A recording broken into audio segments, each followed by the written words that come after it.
என்னுடைய உயிரோடும் உணர்வோடும் கலந்து வாழுகின்ற அன்பு சொந்தங்கள் அனைவருக்கும் வணக்கம்.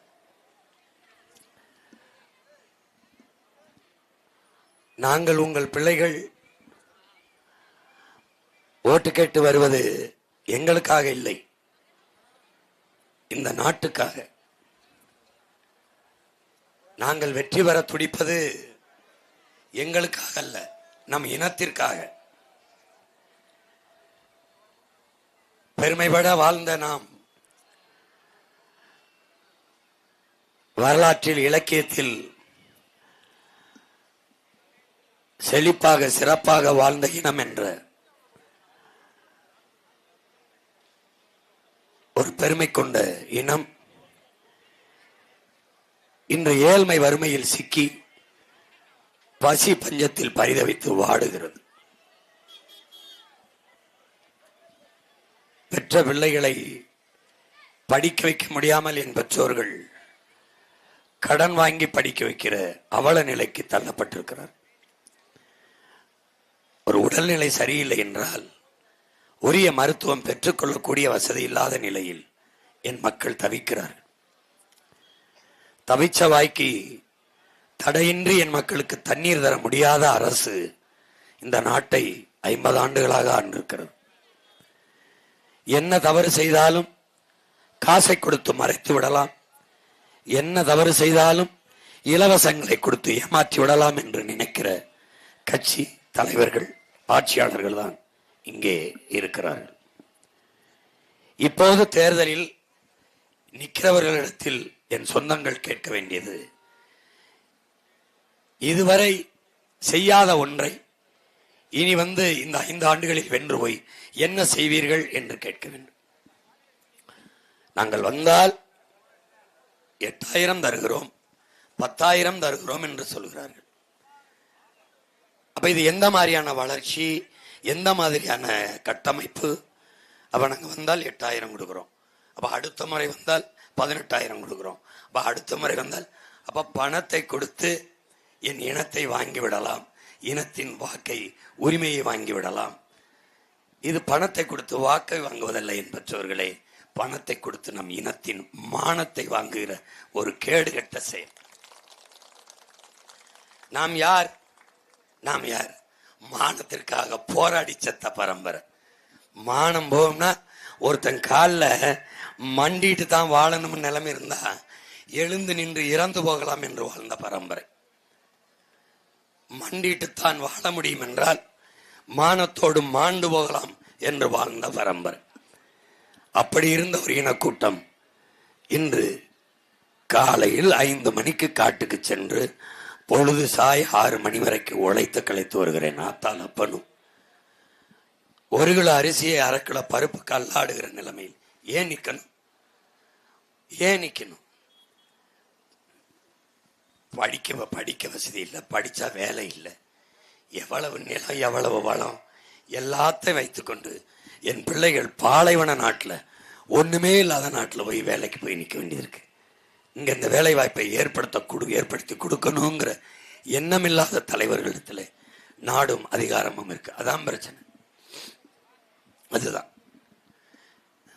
காரைக்குடி எத்தனையோ முறை இவர்கள் பதவிக்கு வந்திருக்கிறார்கள். இந்திய நாட்டினுடைய உயர்ந்த பதவியில் இருந்திருக்கிறார்கள். என்ன வளர்ந்திருக்கிறது? என்ன என் மக்கள் வாழ்ந்திருக்கிறார்கள்? என்ன கிடைத்திருக்கிறது? பயணிக்க நல்ல சாலை, குடிக்க தண்ணி, படிக்க நல்ல பள்ளிக்கூடம், கல்லூரி, ஏதாவது ஒன்றுமில்லை. அதே வெயில், அதே வங்காடு, அதே வறட்சி, அதே ஏழ்மை, குடத்தை கொண்டுகிட்டு தண்ணிக்கு போய் காத்து கிடக்கிற நிலைமை. அடிப்படையே இன்னும் சரி செய்யப்படலை.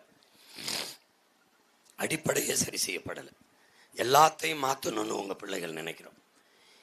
எல்லா நாடுகளையும் பார்க்குறோம். அப்ப அந்த நாடுகள் எல்லாம் எப்படி நிர்வாகம் நடக்குது, ஆட்சி நடக்குது. அப்ப அது மாதிரியே நம்ம நாட்டில் நடக்கலைன்னு பார்க்குறோம். இப்ப யாரு செய்யறது? யாராவது ஒருத்தர் செய்வான்னு ஏன் காத்திருக்கணும்? நாமளே செய்வோம்னு உங்க பிள்ளைகள் நாங்க இந்த வேலையை செஞ்சுட்டு இருக்கோம்.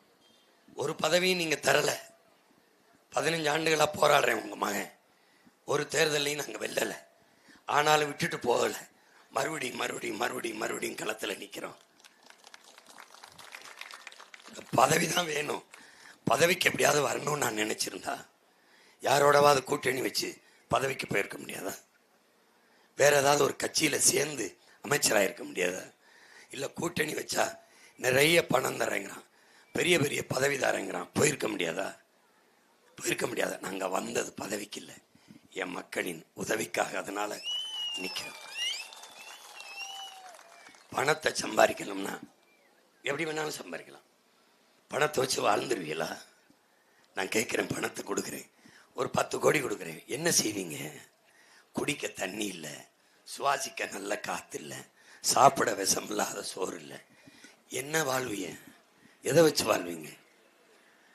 பணம் இருந்தால் எல்லாம் கடையில் கிடைக்கும்னு நினைக்கிறான். அது எங்கிருந்து வரும்? எங்கள் ஆத்தாளப்ப வெம்பாடு வெட்டு நிலத்தில் விளைய வச்சாதான் உனக்கு காய்கறி அரிசி பருப்பே வரும். தம்பி, லேப்டாப்பில் செல்ஃபோனில் எல்லாத்தையும் டவுன்லோட் பண்ணிடலாம். ஆனால் 1 லிட்டர் தண்ணீரையும் ஒரு சாப்பாடையும் டவுன்லோட் பண்ண முடியாது. ஆர்டர் பண்ணணும், ஒப்பந்தம் பண்ணணும், கடைக்கு ஒப்பந்தம் பண்ணணும். ஒப்பந்தம் பண்ணால் வரும். அந்த கடைக்கு சாப்பாடு எங்கிருந்து வரும்? என் அப்பனா தான் விளைய வச்சு கொடுத்தா தான் வரும். அதை மறக்கக்கூடாது, அதை மறந்துடக்கூடாது. அதனால தான் நாங்கள் உங்கள் பிள்ளைகள் விவசாயத்தை முன்னிறுத்துகிறோம். விவசாய சின்னத்தையே தூக்கிட்டு வரோம். வேளாண்மையை அரசு பணியாக மாற்றுவேன்னு உன் மகன் சொல்றது இன்னைக்கு தெரியாது அதன் அருமை. வாழ்விடத்தில் எல்லாருக்கும் வேலை. வேளாண்மையை விட்டு வெளியேறின நாடுகள் எல்லாம் பிச்சை எடுக்குது, சோத்துக்கு கையேந்தது. நம்மளுக்கே பால் ஆந்திராவிலிருந்து வருது, நமக்கே ஆட்டுக்கறி ஆந்திராவிலிருந்து வருது, நமக்கே வெங்காயம் பருப்பு வெளிநாட்டிலிருந்து வருது. ஏன்? விவசாயத்தை விட்டு வெளியேறிட்டோம். விவசாயம் செய்யறது கேவலம், படிக்காதவன் செய்யற வேலை. அப்ப படிச்சவனுக்கு பசிக்காம இருக்கணும்ல. பசிச்சவனுக்கும் பசிக்குது, படிச்சவனுக்கும் பசிக்குது இல்லை. அதனால வேற ஒரு நாட்டை கட்டி அமைக்கணும்னு உங்க பிள்ளைகள் விரும்புறோம். புதிய ஒரு நாட்டை, ஒரு தூய தேசத்தை, பசி பஞ்சம் இல்லாத, ஊழல் லஞ்சம் இல்லாத, கொலை கொள்ளை இல்லாத, சாதிய இழிவு, ஏற்றத்தாழ்வுகள், தீண்டாமை, கொடுமை, பெண்ணிய அடிமைத்தனம், பாலியல் வன்கொடுமை. நீங்களே பார்க்குறீங்க எந்த அளவுக்கு என் தாய் தந்தையர் கவனிப்பீங்கன்னு தெரியாது. ஏன்னா என் தம்பி தங்கைகள் கவனிப்பீங்க. பச்சை பிள்ளை 2 வயசு பிள்ளையெல்லாம் வன்புணர்வு செய்து கொலை செய்கிறான். 60 வயசு அம்மா தனியாக வீட்டில் இருக்க முடியல, அம்மா தானேன்னு விட்டுட்டு போக முடியாது, அம்மாவை கெடுக்கிறான், கொலை செய்கிறான். நடுச்சாலையில் போக முடியல, வெட்டி கொள்றான். வீட்டுக்கு வெளியே போயிட்டு வீட்டுக்கு உயிரோட வருவோமான்னு யாரும் உயிருக்கும் உறுதி இல்லை. மோசமான ஒரு நாடாயிடுச்சு. மதிப்பிற்குரிய நம்முடைய அந்நியர் பிரேமலதா விஜயகாந்த் அவர்கள் ஐயா ஸ்டாலினை வைத்துக்கொண்டே ஒரு மேடையில் பேசுறாங்க. என்ன பேசுறாங்க? அண்ணனுடைய ஆட்சியில் எதை குறை சொல்ல முடியும்? எந்த குறையும் சொல்ல முடியாது. என்ன நிறைய பாலியல் வன்கொடுமைகள், கற்பழிப்பு நிறைய நடந்திருக்கு, நிறைய போதை கலாச்சாரம் வந்துருச்சு. அதை தவிர வேற என்ன குறை சொல்ல முடியும்? இது 2 போதாதான் நாடு நாசமா போச்சுங்கிறதுக்கு. தண்ணிய போடுறான், கஞ்சாவை போடுறான், என் பிள்ளைய கற்பழிச்சு கொள்றான். நாடு குப்பமேடாயிருச்சு. கூட்டணியில் இருக்கிறவங்களே அவங்களாலே இந்த உண்மையை மறைக்க முடியல, வெளிப்படையா ஒத்துக்கிட்டாங்க. அதுக்கு அந்நியார் பிரேமலதா விஜயகாந்த் அவர்களுக்கு நம்ம நன்றி சொல்ல கடமைப்பட்டிருக்கோம். நீங்க அதை உங்க வாயிலிருந்து பேசல, உங்க மனத்திலிருந்து இதயத்திலிருந்து இந்த வார்த்தையை பேசிட்டீங்கன்னு நான் நம்புறேன். இது போதாதான் ஒரு சமூகம் குற்ற சமூகம் ஆயிடுச்சுன்னு, பெண்களுக்கு பாதுகாப்பற்ற ஒரு ஆட்சியாக இது ஆயிடுச்சுன்ட்டு, பள்ளி வாசலில், கல்லூரி வாசலில், கோயில் வாசலில் போதைப் பொருள்கள், கஞ்சா, அவின், கொக்கைன், கஞ்சா, சாக்லேட்டு. பள்ளிக்கூடத்து பிள்ளைகள், பள்ளிக்கூடத்துக்கு போகிற பிள்ளை பைக்கூட்டில் புத்தகத்தை போட்டு போவான். திருநெல்வேலியில் ஒரு பிள்ளை பைக்கூட்டுக்குள்ள அருவாளை தூக்கி போட்டு போகிறான். 8ஆம் வகுப்பு படிக்கிற பையன் கஞ்சா குடிக்கிறான், அதே 8ஆம் வகுப்பு படிக்கிற பையனை வெட்டுறான். நம்ம இந்த பிஞ்சு நெஞ்சுக்குள் நஞ்ச விதைச்சு வளர்த்துக்கிட்டு போகிறோம். எப்படிப்பட்ட சமூகத்தை கொண்டு வரோம் பாருங்க. கல்வியில் இருந்துதான் நன்னறி, ஒழுக்கம் எல்லாம் உருவாகி ஒரு சமூகத்தை மேம்படுத்த முடியும். பள்ளி கல்லூரியில் படிக்க போற பிள்ளைகளே நிறைந்த போதையில் இருக்குதுன்னா என்ன சமூக ஒழுங்கு இருக்கும்? எப்படி அந்த சமூகம், எதிர்கால சமூகம் எப்படி உருவாகும் என்பதை அறிவில் சிறந்த எனது மக்கள் சிந்திச்சு பார்க்கணும். ஒழுக்கத்தை கற்பிக்கிற ஆசிரியர் பெருமக்களே, எங்களுக்கு சம்பளம் கொடுங்கன்னு ரோட்ல நின்று போராடுறோம். ஒழுக்கத்தை கற்பிக்கிற படிப்புகிற அறிவை வளர்க்கிற ஆசிரியர் பெருமக்களே, வீதியில் நின்று எனக்கு பணி நிரந்தரம் கொடுன்னு போராடுறான். அதையெல்லாம் கவனத்தில் எடுக்காத இந்த அரசு 100 கோடி ரூபாய் செலவழித்தா இவங்களுக்கு உரிய சம்பளத்தை கொடுத்துடலாம். ஆனால் 6800 கோடியை செலவு செய்து ஒவ்வொரு வீட்டுக்கும் 5000 வங்கியில போட்டு தன் வாக்கை உறுதி செய்து, லஞ்சம் கொடுக்கறது குற்றம், ஊழல் செய்யறது குற்றம் நம்ம பேசுறோம். ஓட்டுக்கு லஞ்சம் கொடுக்கிற தலைவனை நீங்க தேர்வு செய்ய போறீங்களா? என் அன்பு சொந்தங்கள், செய்யுங்க. குடிக்க வச்சு 25 லட்சம் பெண்கள் தாலி அறுத்திருக்கு. இப்ப தலைவனை தேர்வு செய்ய போறீங்களா, தாலி இருக்கிறவனை தேர்வு செய்ய போறீங்களாங்கிறதா இந்த தேர்தலை நமக்கு முன்னாடி இருக்கிறது. என்ன தந்துட்டார்கள்? நம்ம பிள்ளைகளுக்கு படிக்க நல்ல படிப்பு, படிச்சு முடிச்ச பிள்ளைகளுக்கு வேலை தந்துட்டாங்களா? இல்லை. குடிக்க தண்ணி தர முடியாதா? எந்த நேரத்திலையும் சாராய கடையில சாராயம் கொடுத்துட முடியும், அந்த தண்ணியை கொடுத்துட முடியும். தவிச்ச வாய்க்கு மக்களுக்கு தண்ணி கொடுத்துட முடியாதா? முடியுமா? முடியாதா? முடியாது. இவர்களால முடியாது, நோக்கம் இல்லை. உங்கள் மகனால் மட்டும்தான் அதை செய்ய முடியும். வந்த உடனே முதல் பூட்டு டாஸ்மாக் கடைக்கு போடுறேன். நீ குடிக்கிறவன் ஓட்டு போட மாட்டேன். போடாத. நீ குடிச்சிட்டு வந்து எனக்கு தான் போடுவே, எவனுக்கு போடுவா? நீ யாரு கண்டது? நீ இந்த சின்னத்துல போடுற முடியும், எந்த சின்னத்துல போடுவேன்? ஏன்னா நிதானத்தில் இருக்கிறவனே எதையோ ஒன்று போட்டு வந்துடுறேன். மதிமயங்கி நிற்கிறவன். நான் உன் மகன் சொல்றேன், குடிக்கிற மக்கள் போடுற ஓட்டு எனக்கு வேணாம். நல்ல தமிழ் குடிமக்கள் எனக்கு போட்டா போதும். அது போட்டா போதும். வேண்டாம், அப்படி ஒரு ஓட்டு எனக்கு வேண்டாம். உங்களை என்னால ஏமாத்த முடியாதா? இவர்களை விட நல்லா பேசி ஏமாத்துவேன் உன் மகன். என்னால ஏமாத்த முடியாது. நான் வந்தா 2000, நான் வந்தா 2000, நான் வந்தா 2000, நான் வந்தா 20000. எவ்வளவு நேரம் ஆயிரும்? நான் சொல்றேன், யாராவது நம்புறான பத்தியில? வீட்டுக்கு வீடு ஒரு ஹெலிகாப்டர் தாரேங்கிறேன். எவனு சிரிக்கிறான் தானே? ஏன்னா தெரியுது கேவலமா பேசுறாப்புல. ஆனா அவன் 8000 டோக்கன், 10,000 டோக்கன், ஃப்ரிட்ஜு. சரி, ஃப்ரிட்ஜா ஐயா எடப்பாடி கொடுப்பாரு, வாங்கி வீட்டில் வைக்கிறிய. கரண்டு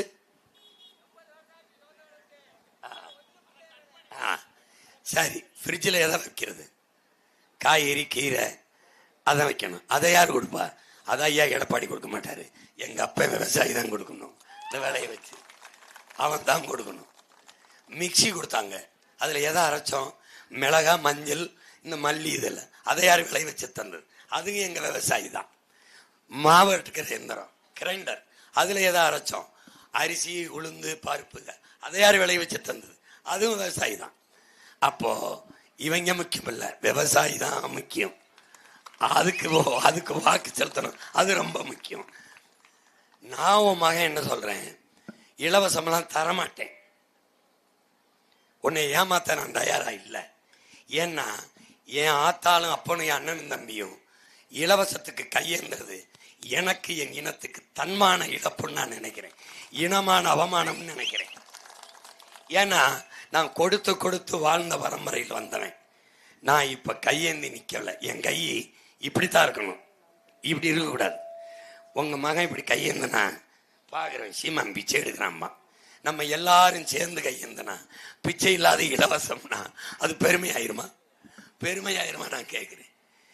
நான் என்ன சொல்றேன், இலவசம்னு ஒண்ணு இல்லை, நான் தரமாட்டேன். ஆனால் என்ன உன் பிள்ளை செய்வேன், இலவசம் பெற வேண்டிய வறுமை, ஏழ்மை நிலையில் இல்லாது உன் வாழ்க்கை தரத்தை நான் உயர்த்திறேன். இலவச அரிசி தர மாட்டேன்.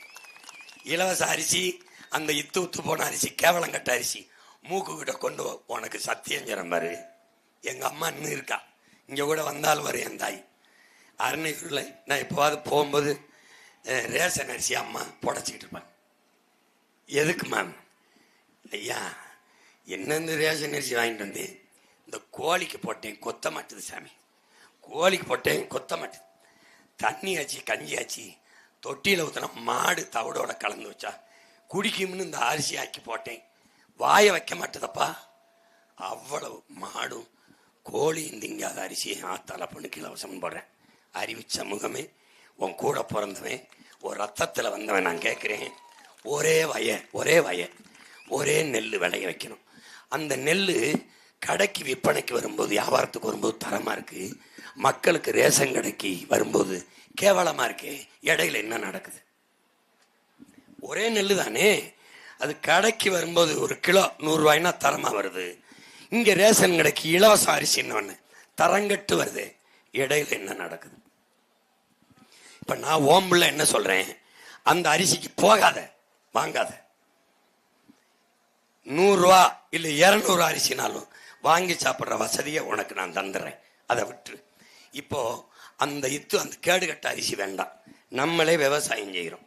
நீ விவசாயம் செய்யறதுக்கு விலை இல்லை, வானம் பார்த்த பூமி, பாடு காலம்புற காட்டை கட்டிக்கிட்டு அள வேண்டியது இருக்கு, என்ன செய்யறதுன்னு கவர்மெண்ட் வேலையாவும் மயம் மாத்திருந்தா நீ அங்கே இருந்து இந்த 100 நாள் வேலைக்கு போய் உட்கார்ந்து இருந்துட்டு வரையில, அதை நிலத்துல வேலை செய்ய.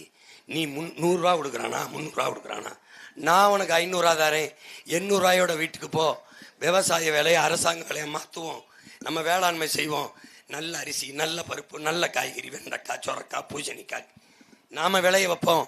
எதுக்கு அவன்கிட்ட போய் கையெந்தணும்? பசி இல்லாத ஒழிப்போம், மாடை நம்ம வளர்ப்போம், ஆடை வளர்ப்போம், அரசாங்கமே வளர்க்கும்.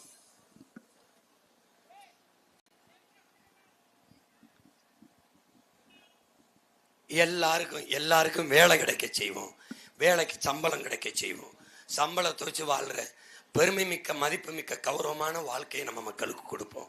இலவசம் வேண்டாம். இல்ல எங்களுக்கு இலவசம் தான் வேணும், இலவசம் கொடுக்குற ஆட்சி தான் வேணும்னா உன் மகனுக்கு நீ ஓட்டு போடாத, நீ அவனுக்கே போட்டு ஏமாந்துவோம்.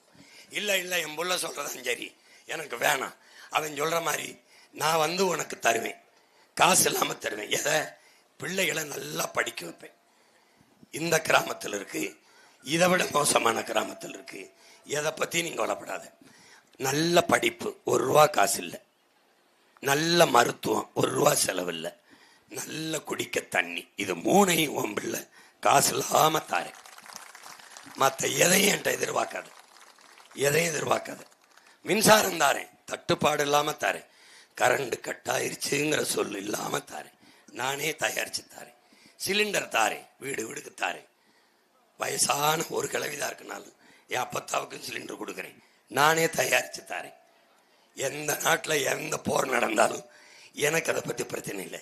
என் மாட்டு சாணியில இருந்து எத்தனை லட்சம் லிட்டர் வேணாலும் எரிகாற்று பயோகேஸ் எடுத்துக்கிற முடியும் போது எனக்கு கவலை இல்லை, நான் தயாரித்து தரேன் உன் மகன். ஆனால் ஓசியை தர மாட்டேன். உற்பத்திக்கு ஆகிற செலவு இருக்குல்ல, அடக்க செலவு, அதை எடுத்துக்கிட்டு உனக்கு கொடுக்குறேன். ஓசி பஸ்ஸெல்லாம் உனக்கு ஓட்ட மாட்டேன், அதெல்லாம் ஓட்ட மாட்டேன். ஏசி பஸ் ஓட்டுறேன், நீ குழுன்னு ஏறிப்போ, கொஞ்சம் காசு கொடுத்து போ. அந்த பஸ் ஓட்டுற டிரைவருக்கு, கண்டக்டருக்கு, பஸ்ஸுக்கு பெட்ரோல் டீசலோட காசு வேணும்ல, அதுக்கு உன் மகன்கிட்ட காசை கொடுத்துட்டு போ. ஓசி பஸ் ஓட்டுறவன் 1 லட்சம் கோடி கடன் வச்சிருக்கான், அவன் எப்ப கட்டுவானா, நம்ம எப்ப கட்டுவானா? நம்ம எப்ப தான் கட்டணும். புரியுத? இந்த ஏமாத்துக்கார பயல்கிட்ட இருந்து கொஞ்சம் எச்சரிக்கையா இருங்க. என் தாயே, என் தகப்பனே, எனக்கு போடாம போ, கொஞ்சம் எச்சரிக்கையா இரு. இன்னொரு 10 லட்சம் கோடி கடன் வச்சுட்டு போனா நாடு முடிஞ்சிடும். நீ எழுதி வச்சுக்க, சரியா இன்னும் 5-6 வருஷம் இவங்க ஆட்சியில் இருந்தாங்கன்னா மிகப்பெரிய புரட்சி இந்த நிலத்துல வெடிக்கும். வாத்தியாருக்கு சம்பளம் கொடுக்க முடியாது, போலீஸுக்கு சம்பளம் கொடுக்க முடியாது, டாக்டருக்கு கொடுக்க முடியாது, அரசு எவனுக்கு கொடுக்க முடியாது. பெரிய புரட்சி வெடிக்கும். இவன் எவனும் இருக்க மாட்டான், ஓடி போயிடுவான். அந்த புரட்சிக்கு யார் தலைமை தாங்குவா? உன் மகன் தான் தலைமை தாங்குவான்.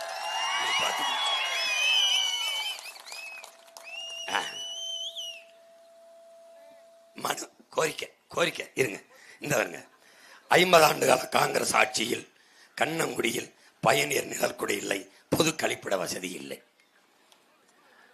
ஆனா வெக்கம் இல்லாம நம்ம வீட்டு வாசல் ஓட்டு கேட்டு வருவான், நம்மளும் போடுவோம். ஏன்டா கக்கூஸ் கட்டி கொடுக்க துப்பு இல்லை உனக்கு, எதுக்குடா ஓட்டு?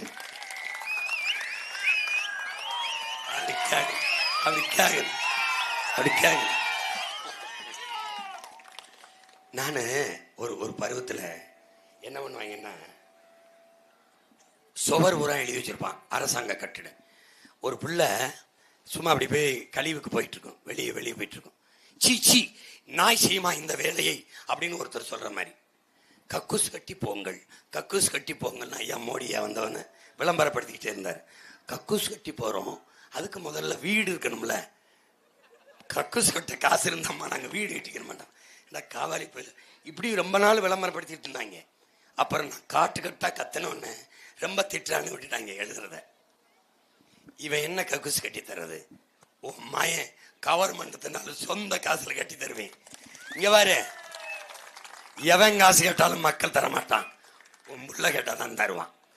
இப்போ எல்லாரும் கேட்குறான், உனக்கு எங்கிருந்து காசு வருது, நீ இந்த கட்சியை நடத்துற, எல்லாரும் போட்டி போடுறிய, ஆனா என் காசு இல்லை. பணக்காரன் இல்லாத ஒரே கட்சி வேட்பாளர் நம்ம கட்சி வேட்பாளர் தான். எவனுமே பணக்காரன் கிடையாது, எவனுமே கிடையாது. எல்லாருமே காசுல எப்படி போட்டி போடுற, எப்படி அரசியல் நடத்துற, கட்சி நடத்துறேன். என் மக்கள் கொடுக்குறான் காசு. மக்கள் இயக்கத்துக்கு மக்கள் தான் எல்லாம் தரணும். நான் என் மக்கள்கிட்ட திரள் நிதி கொடுங்குறேன். 200, 300, 2000, 3000, 4000 போட்டு அதில் தான் நடக்குது. அதில் தான் இப்போ பேசிட்டு இருக்கேன்.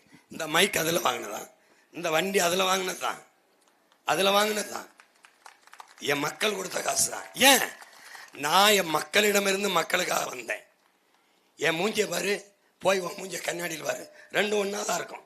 இது வேணா கொஞ்சம் தீஞ்சு போச்சு வெயில் நின்று, கொஞ்சம் பணமரத்தில் மழை பெஞ்ச மாதிரி ஆயிட்டேன். அது ஒன்றும் பிரச்சனை இல்லை. நான் யாருக்காக காயிறேன்? என் தலைமை. இதை விட கொடுமையை காஞ்சவன் தான் ஏப்ரல் மே மாதத்தில் ஆடு மாடு மேய்ச்சவன் தான். புரியுதா? அதெல்லாம் ஒன்றும் புதுசு இல்லை. அப்போ உங்கள்கிட்ட இருந்து உங்களுக்காக வந்த பிள்ளைகள், அதனாலதான் நாங்க உங்களை ஏமாத்த தயாரா இல்லை. இந்த ஊருக்குள்ள, இந்த ஊருக்கும் காரைக்குடி தொகுதிக்குன்னு உன் மகன் வென்று வந்தன்னா, அரசு என் தொகுதிக்கு நிதி ஒதுக்கி என் மக்களுக்கான தேவையை நிறைவு செய்ய வைக்கிறதோ இல்லையோ, ஆனால் உலகம் முழுமைக்கு இருக்கிற 13 கோடி தமிழ் மக்கள் இந்த மகனுக்கு அவன் என்ன கேட்கிறான மக்களுக்கு செய்யறதுக்கு பணம் தருவான். உனக்கு தெரியுமா என் பெற்றோர்களே, என் ஆத்தால பேனந்தமி தெரியுமா எத்தனை முறை ஐயா சிதம்பரம் இந்த தொகுதியில வென்று மத்திய அமைச்சராக இருக்கார்ல? எவனுக்காவது காரைக்குடி தெரியுமான்னு. உன் மகன் நின்று நிக்கல, ஜெயிக்கல, இப்பதான் நிக்கிறேன். ஆனா உலகத்துல காரைக்குடி தெரியாத எவனாவது இருக்கானான்னு. உலகமே ஒரே ஒரு தொகுதியில குறி வச்சிருக்கு, ஒரே ஒரு தொகுதியில ஒரே ஒருத்த வெற்றிக்காக காத்திருக்கு. உன் மகன் வெற்றிக்கு தான். அவன் 15 ஆண்டுகளா முச்சந்தியில, வீதியில, மக்கள் போராட்டத்துல, பிரச்சனைகள்ல நின்னு என் மகன் பேசியிருக்கான் எங்களுக்காக. ஒரு தடவை அவன் சட்டசபைக்குள்ள போய் பேசணும். இத்தனை சட்டமன்ற உறுப்பினர் போயிருப்பான், நீ கேள்விப்பட்டிருப்ப. அன்னைக்கு எங்க தாத்தா ஜீவானந்தம் அவங்கெல்லாம், தாத்தா தெய்வத்திரம் முத்துராமலிங்கத்தோர் போன்றவர்கள்லாம் மிகச் சிறப்பாக, தாத்தா காமராஜ் போன்றவர்கள்லாம், தாத்தா கக்கன் போன்றவர்கள் சட்டமன்றத்தில் உழைச்சிருக்காங்க நேர்மையா. நீங்க படிச்சிருப்ப பார்த்துட்டு. ஒரே ஒரு மகன் உள்ள போயிட்டேன்னு வச்சுக்க, ஒரு சட்டமன்ற உறுப்பினர் எப்படி இருக்கணும், எப்படி மக்கள் சேவை செய்யணுங்கிறத ஒட்டுமொத்த தமிழ்நாட்டுக்கும் படிப்பிச்சுட்டு தான் கீழே இறங்குவேன். உண்மையை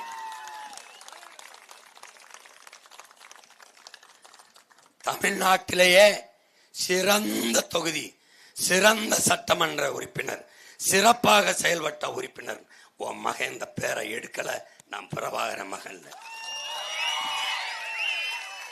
இந்த அரசு எனக்கு என்ன காசு தருது?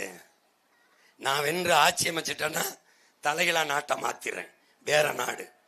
இல்லைன்னா இந்த அரசுகள் எனக்கு காசு தர வேண்டியதில்லை, என் மக்கள் எனக்கு தருவான்.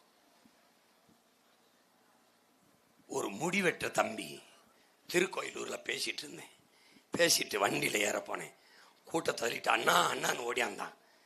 கதவு பாதி சாத்திட்டேன். என்னடா இந்தா 5000, நான் முடி வெட்டுறவேன் உன் தம்பி, 5 நாளா உனக்காக முடிவெட்டி சேர்த்தேன். நான் இறங்கி பாஞ்சு கட்டி பிடிச்சிட்டேன். எனக்கு கண்ணு கலங்கிருச்சு. நீ ஜெயிச்சுட்டு வந்துரு, எப்படியாவது ஜெயிச்சுட்டு வந்துரு. அன்னைக்கு நினைச்சேன், இவனுக்காவது இந்த நாட்டில் நம்ம முடிசூடி ஆகணும்டா. ஒருத்தன் பனியெல்லாம் அழுக்கு, அப்படியே அழுக்கா இருக்கு, வேர்த்து வந்துடும். அண்ணா இந்த 50 ரூபா வச்சுக்க, நான் எலக்ட்ரீசியன் இந்த இதான் இருக்க வச்சுக்கன்றான். அவனுக்காவது நான் ஜெயிக்கணுமா இல்லையாடா? என் பிள்ளையெல்லாம் உண்டியலுக்கு, பெரியப்பா எப்படியாவது ஜெயிச்சுட்டு வந்துருங்க பெரியப்பா, உங்களை பார்க்க பாவமா இருக்கு. ஒரு பிள்ளை பெரியப்பா எங்களுக்காவது வென்றுங்க, எங்க எதிர்காலத்துக்காக வென்றுங்க. அதுக்காவது நான் வென்றே தீரணும். என் பிள்ளைய நல்ல படிப்பு, பாதுகாப்பான வாழ்க்கை, என் ஆத்தாளப்பனுக்கு நல்ல மருத்துவம், குடிக்க என் தாய் தந்தருக்கு தண்ணி, பசி பஞ்சம் இல்லாத வாழ்க்கை. அதுக்காவது இந்த நாட்டை நம்ம வென்று கைப்பற்றணும். ஒன்றும் செய்வனா ஆத்தாளப்பேன், ஒரே ஒரு ஓட்டை என் மகனுக்கு விவசாய சின்னத்தில் ஓட்டு நிம்மதி அப்பாடு நாட்டை என்ற கொடு. உனக்கு அதுக்கு பிறகு பிரச்சனை தான் என்னை கேளு. நான் பிரச்சனையை கேட்க வந்தவில்லை. உன் பிள்ளைய நாங்கள் வந்திருக்கிறது பிரச்சனையை தீர்க்க. நினைக்க பிறந்த பிள்ளைகள் இல்லை உங்க பிள்ளைகள், நிரூபிக்க பிறந்தவர்கள். நம்பிக்கையோடு இருங்க, நாம வெல்லுவோம். நம்பிக்கையோடு காசு கொடுத்தா தான் ஓட்டு போடுவோம்னா இந்த மகனை நீ போடாத, ஓட்டு போடாத. சாதி பார்த்து தான் ஓட்டு போடுவாய்னா போடாத, மதம் பார்த்து தான் போடுவேன்னா போடாத. ஆனால் நாங்கள் தமிழர்கள், என் இனம் வாழணும் வெல்லணும் நினைச்சா போதும். நாங்கள் தமிழர்கள்டா, தன்மானமிக்க வீரமிக்க இனத்தின் மக்களடா, ஏறும் போரும் எமக்கு தொழிலடான்னு அப்படி வாழு. நம்ம வந்து இவங்க இந்த மாதிரி நத்தி ஒத்தி நம்மளோட பிழைக்க வந்த கூட்டம் இல்லை. நம்ம பரம்பரைய பண்பாட்டோடு மாண்போடு வாழ்ந்த கூட்டம். மனசில் வச்சுக்கிட்டு இருக்கணும். 1/2 கிலோ அரிசி 1/4 கிலோ வெள்ளத்துக்கு கையேந்திர நிலைமையை என் தலைவில் மன சொல்றேன் உனக்கு தரமாட்டேன். நீ நிம்மதியா வாழ்ற வாழ்க்கையே, பசி ஏழ்மை வறுமை இல்லை வேலை இல்லைன்னு சொல்லில்லாத வாழ்க்கையை உன் மகன் உனக்கு கொடுப்பேன். மூளைதான் சின்னது, வேலை ரொம்ப பெருசு. தைரியமா நம்பி உன் மகனுக்கு வாக்க போட்டு வெள்ள வை. காசு கொடுக்குறான்னா வாங்கிக்க, எவ்வளோ 8000 வாங்கிக்க, 10,000 வாங்கிக்க. இப்போ நான் என்ன பண்ணுவேன், எங்க ஆத்தா குலதெய்வம் இங்க இருக்க பக்கத்தில் முடிக்கிற இல்லை சொல்லிட்டு வருவேன். என்னை ஜெயிக்க வைங்க அப்பத்தா, முருகன்ட்ட சொல்லிட்டு வருவேன். உன் பேரன் ஜெயிக்காம நீ என்னடா நாட்டுக்கு மக்களுக்கு நல்லது செய்வேன்னு கேட்டேன். அவன்கிட்ட பதில் இருக்காது. நான் ஜெயிச்சாதான் ஏதாவது நல்லது நடக்கும். அப்ப நீ என்ன செய், காசு வாங்கிட்டோம், சத்தியம் வேற கேட்பாங்க, அதையும் பண்ணிட்டோம்னு ஒன்றும் பிரச்சனை இல்லை. எல்லாத்துக்கும் பரிகாரம் இருக்கு, உங்களுக்கு தெரியாது இல்லை. 1000 கொடுத்தானா ஒரு 10 ரூபாய் எடுத்து ஒரு முந்தானையில் முடிஞ்சு போடு, மஞ்சத்தூணில் முடிஞ்சு போட்டு மீதி காசு செலவழிச்சு போடு. இந்த ஓட்டு போட போகும்போது சாமி படம் வச்சிருப்பேன். இந்த சனியை முடிச்ச காசை கொடுத்தேன், உனக்கு போடன்னு வேற சொல்லிவிட்டேன் அவனுக்கு. ஆனால் ஓட்டு அவனுக்கு போட மனசு இல்லை, அவன் செய்கிற பாவத்துக்கு துணை போக முடியாது அப்படின்னு இந்த 10 ரூபா முடிஞ்சு வச்சிருப்பில்ல, அதை கோயில் உண்டியில் அது சாமி படத்துக்கு முன்னாடி வச்சுவிட்டு நேராக வந்து விவசாயிக்கு ஓட்டை போட்டு நிம்மதியாக போ. எல்லாத்துக்கும் பரிகாரம் இருக்கு, எல்லாத்துக்கும் பரிகாரம் இருக்கு. மறுபடியும் நீ இந்த சூரியன், இந்த கையி, இந்த ரெட்டலைக்கு போட்டினா அந்த பாவத்துக்கு எந்த சாமிக்கிட்டையும் பரிகாரம் இல்லை. இது சத்தியம், இது சத்தியம், இது சத்தியம். பரிகாரமே கிடையாது, மன்னிப்பும் கிடையாது. ஏன் பாவம் இருக்குல்ல, 15 வருஷமா கத்தி தொண்டை தண்ணி இருக்கும் இல்லையா, ஏன் பாவம் ஒன்னே சும்மா விடாது. ஆமா, சட்டை கலட்டினா எரியுது, மூஞ்ச கலட்டினா எரியுது. பார்க்குறவெல்லாம் என்ன, என் மனைவி என்னை கேள்வி பண்ணுது, ஒரு குரங்கு குட்டி வாங்கி வளர்க்கலாம்னு பார்த்தேன், அதுக்கு இப்போ அவசியம் இல்லாமல் போயிடுச்சு, நீங்களே குரங்காயிட்டி அப்படின்னு. உனக்கு நக்கலா தெரியுதா? என் மனைவி என்னை கேள்வி பண்ணி சிரிக்கிற அளவுக்கு ஆகிப்போச்சு. நான் கத்துறேன், கத்தி சாகிறேன். யாருக்காக? என்னை பெற்றவங்களுக்கு, என் கூட பிறந்தவங்களுக்கு.